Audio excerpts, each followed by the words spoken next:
So this is Tullough Nelson talking about Socratic Circle seminars for the English Second Language core and enriched curriculum.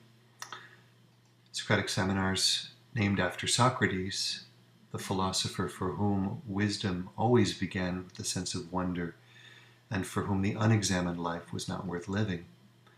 The man who was condemned to death for raising questions and giving power to those people to ask critical questions, and who lived life of dialogue even in the last moments of his life.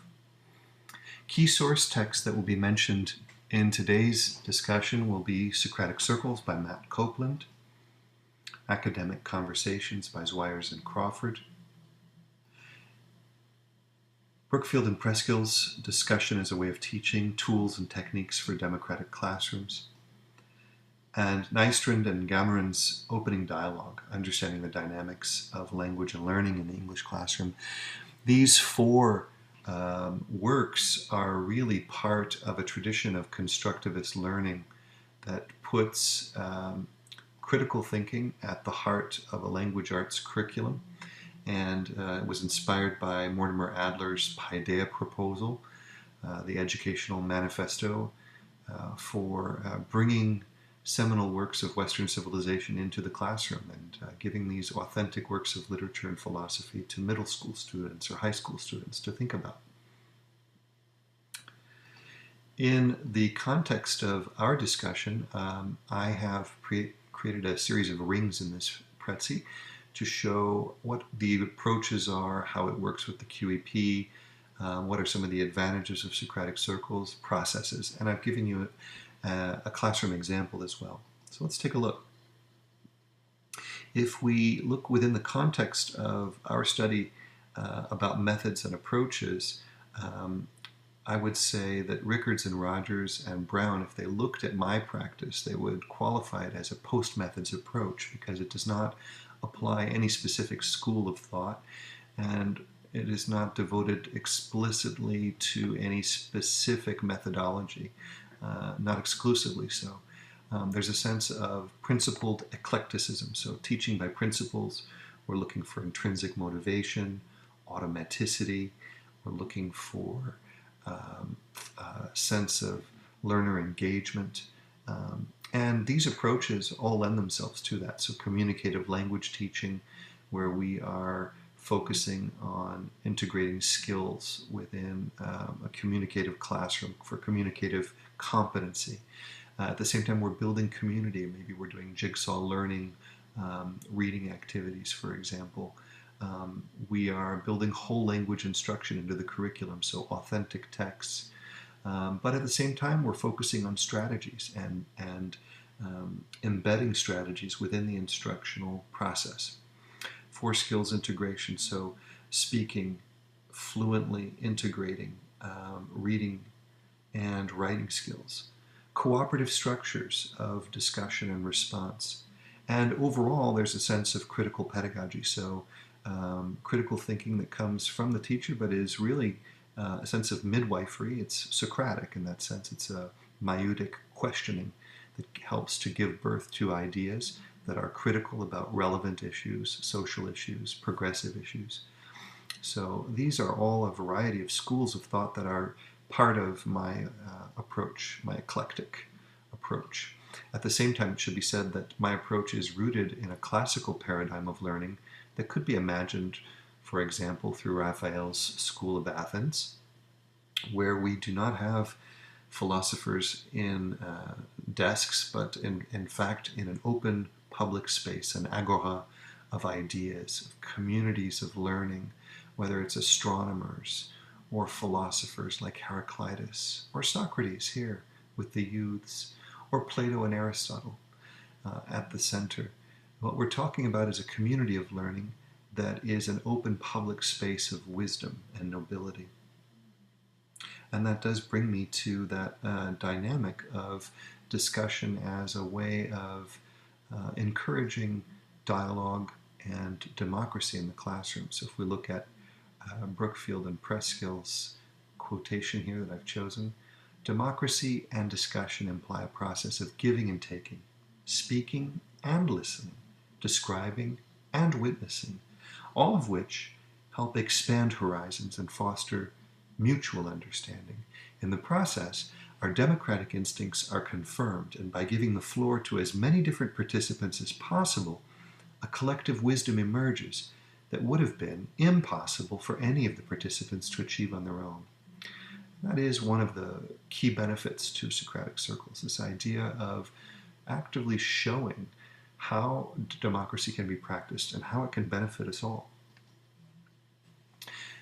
How does it fit in with the Quebec education program? I just wanted to point out a couple of key notions. First of all, that it is socio-constructivist in terms of its response process. The student is at the center of the learning, and students themselves socially construct knowledge and negotiate meaning, challenge ideas. There's dynamic integration of all of the disciplinary competencies, but also cross-curricular competencies like critical thinking and creativity. The interdisciplinary practice of dialogue is not only for the ethics and religious culture class, but also for English. Variety of assessment opportunities, so formal, informal, evaluated, formative, and really focused on developing lifelong learning skills. If we take a look at Nystrom and Gamoran's work on opening dialogue, their quote, I think, is really quite apropos for this whole question of what is it that we generate in lifelong learning. Here it says, the reason that students achieve more as a result of teacher-learner dialogue is that it raises expectations for what students can do, and moreover, it clearly values thinking. That's something that I think is really important, that what we're doing is not just learning language, but we're learning how to think, and think critically. How do we do that? Well, we design a curriculum where teacher roles and student roles are clearly defined. As my Prezi says here, the role of the teacher is less a sage on the stage, but more a guide on the side. It's an active role, it's a constructive role, and it's a constant role. The teacher selects, models, prompts, moderates, coaches, but the student actively reads, listens, practices dialogue, writes reflections, monitors peers, and assesses himself and maybe peers in that process. Let's take a look at an example of how this works in my classroom. This is a 5-minute context of my own teaching sequencing as well. We'll be changing the furniture to get things started. I'll be assigning 2 groups in the class, an inner and an outer circle. And basically, every time we do a Socratic circle, I focus on new concepts in dialogues. What does it mean to practice dialogue? How do we establish a community of truth? So today I'll be focusing on functional language prompts that ask them to extrapolate from their experience but try to generalize it. So top heavy, and simply clap. A little bit of energy into your hands. 1, 2, 3. Good. Get the cheek flowing through the nose, out the mouth. Feels good. Get that nice tingling sensation. Good. And as you can see, this is part of my eclectic approach. I integrate Tai Chi, Qigong stretches. This is a stress buster that I sometimes open class with. Now I'd like you to join your hands into a ring, okay, at the base of your belly right here, because I want you to speak from 3 places today, from your gut, from your heart, and from your head. And right now what I want you to do is just kind of release the stress that's contained in those places so that you can actually speak from all 3 places. So your weight is dropped. Right. Your hands are here joined at your gut, and they're pulling, and as you're pulling, you're breathing through your nose. And you release. And when you release, you smile. Join them again at the base, up to the heart. Pull, pull, pull, pull, and let go of everything that keeps you from speaking from your heart. And then up to your head. Pull, pull, pull, pull, and it's got to release. And you'll be using your mind today. So the idea of that stretch is to join those different pieces. Certainly at heart. We've already done 3 Socratic circles, so this will be the 4th one. And you know, I think from the last dialogue that we had, which was very productive in this class, that it really does take a lot of artful listening and speaking to really have a productive discussion. And one thing that I think is really interesting to say about Socratic circles, and this is probably the deepest thing I'll say about Socratic circles, is that what you are doing is creating a community in oral speech, but a community that is investigating the truth. Now, we live in a time... All the preparation and the study before the exam is, I think, as important as your result. Because if you're not well prepared, well, you won't perform very good in this exam. So in this particular discussion, the students are reading comments that were written by students that I collected about how exams show or do not show measure learning. So kind of philosophical discussion about evaluation and learning. I think it's really true. I love the way they compare it to life. Yeah. Because to me, I think that life can be considered like one big exam. Think about it. One big continuous exam that never really stops. Almost half of your life is at school, and the rest is like in real life. So you have like exams in your further job in your next life, if I can say that. It's kind of a test, but on a bigger level. But you can't really fail in life. Well, yes you can, but I mean, if you're failing your year, like if I was failing this year, I would have to start it over, but you can't start over your life. I disagree with you, because like the first paragraph of the students who questioned the overall relevance of personal exam says they rarely show real life situation. The students might be able to answer every question correctly, but it doesn't mean that he will make links between what he has learned and what he is living at home. Like, well, the people who talk, because only 5 people talking, their opinion. I thought everybody would be disagreeing with having exams, because we always say, oh no, exam, and they're all for it. Like they all want exams. Yeah. So that surprised you? Yeah. There was such agreement on that. Yeah, quite interesting. Well, we don't agree of having a lot of exams. We just say that it's evaluate what you Well, and what you're saying could lead into a very interesting discussion. So if you want to lead that discussion, I'll let you do that. Do we have too many exams, for example? That could be a very interesting. that circle. Well, you can listen. Alexandra? To complete Sabrina's opinion, I thought that the people that were talking developed their thoughts really well to make sure that everybody understood everything that was said. Okay, do you remember? Well, let's continue to explore that. I'll ask you then to switch places.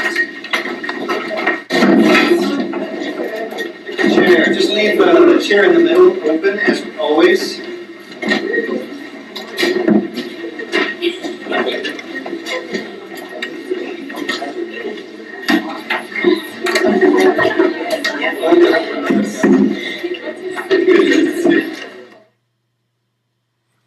So there they are. That's a wonderful class that I had a few years ago, and I put together that video just to show you what it looks like, a 60-minute class in 5 minutes. How do we actually put that together in terms of the step-by-step process? Well, if I borrow the approach method technique triad from Edward Anthony that was mentioned in the Rickards and Rogers book, this is the terminology that I prefer to describe the process. It starts really with active reading, and the reading can be multiple.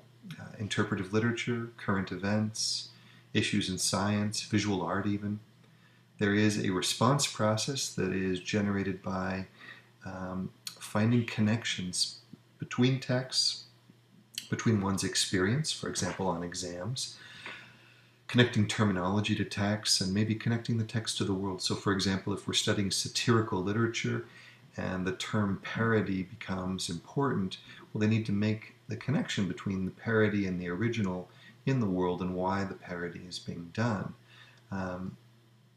Active reading strategies. So when they're reading, they're paraphrasing, they're making inferences, using context clues, formulating questions, among other things.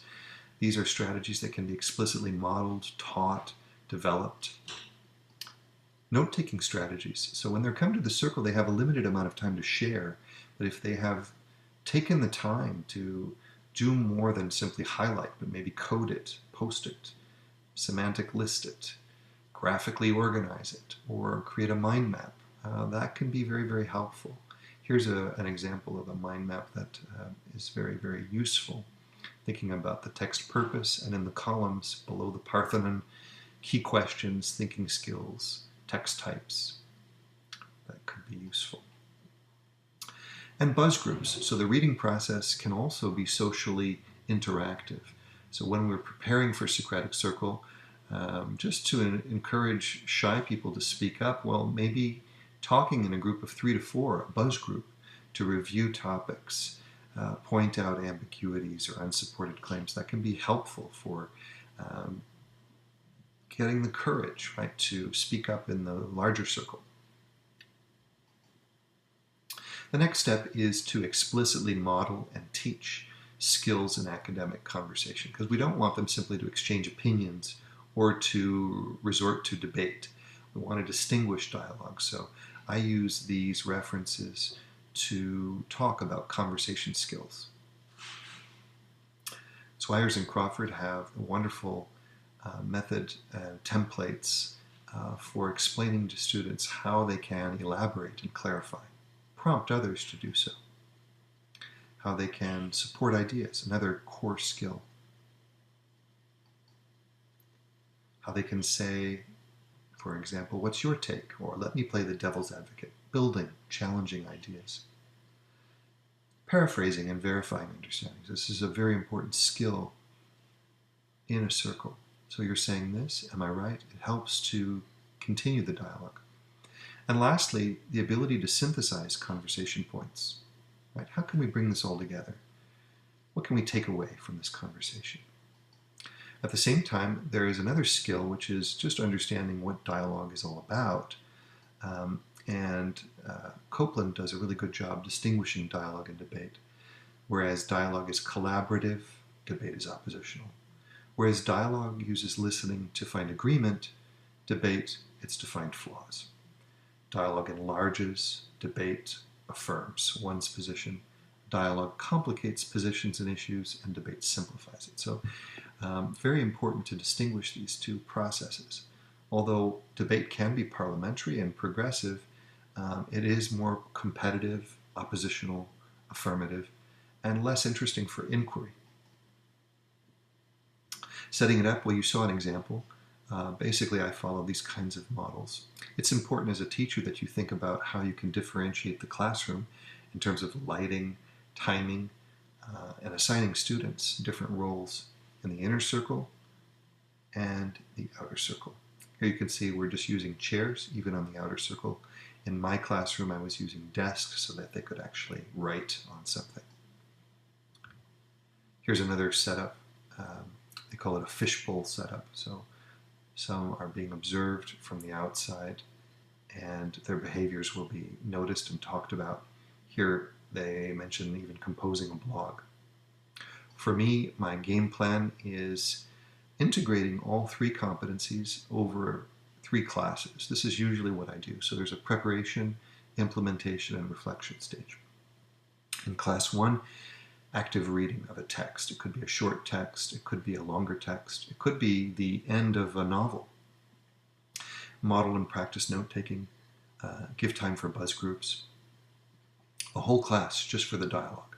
So warming up, instruction on skills, some time to set up and set down, but most of the time given to the 2 circles. So 10 minutes for the first inner circle, 10 minutes to the outer circle for feedback.